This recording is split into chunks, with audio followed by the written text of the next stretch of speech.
Hey everyone, let's jump right into today's explainer because we are tackling a topic that can quite literally change your future. We're going to break down how you can start investing with just $100. Seriously. So let's dive right in and bust some major myths, shall we? Right off the bat, let's address the elephant in the room. Do you really need thousands of dollars just to get started? So many people have this idea that investing is this exclusive VIP club meant only for the super rich, or that you need thousands sitting in your bank account just to get your foot in the door. But looking at the data, that's simply not true. You can absolutely start with small amounts. Yep, even just $100. The most crucial thing here isn't the giant mountain of cash you start with. It's the simple fact that you start early and you stay consistent. It's all about building the habit. But hey, before we get into exactly how to put that $100 to work, we really need to clear up a super common point of confusion. Okay, so before we talk strategy, we have to recognize this one crucial difference. Saving is not the same as investing. Saving is the cash you keep perfectly safe, locked away in a vault for those short-term needs. Investing, on the other hand, is like planting seeds for long-term growth. It's literally about making your money sweat so you don't have to. Now, because investing is inherently a long-term game, there's a foundational rule you've got to follow first. You need to build a small emergency safety cushion. Look, you don't need a massive, fully funded emergency fund before you start your investing journey, but you absolutely need a safety net. You never, ever want to be forced to sell your investments just because your car broke down or you got hit with a random, unexpected bill. All right, once that cushion is set, we move to step 1, learn the purpose.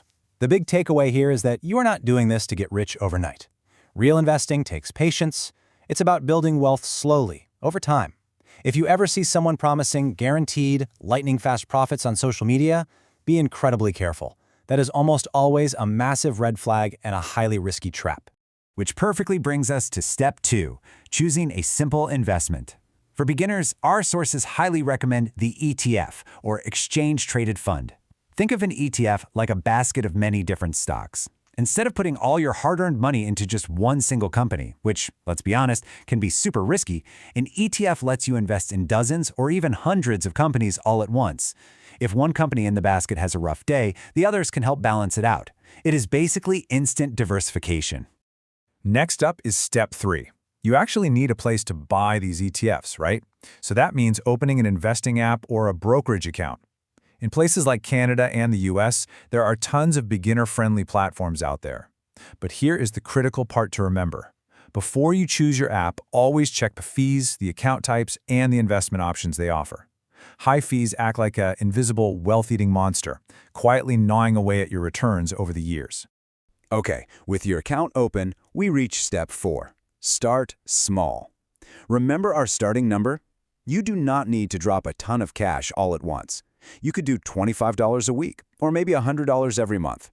This is the absolute magic of consistency. By doing it regularly, you build an incredibly powerful financial habit without totally overwhelming your monthly budget. Moving on, step 5 is all about protecting yourself.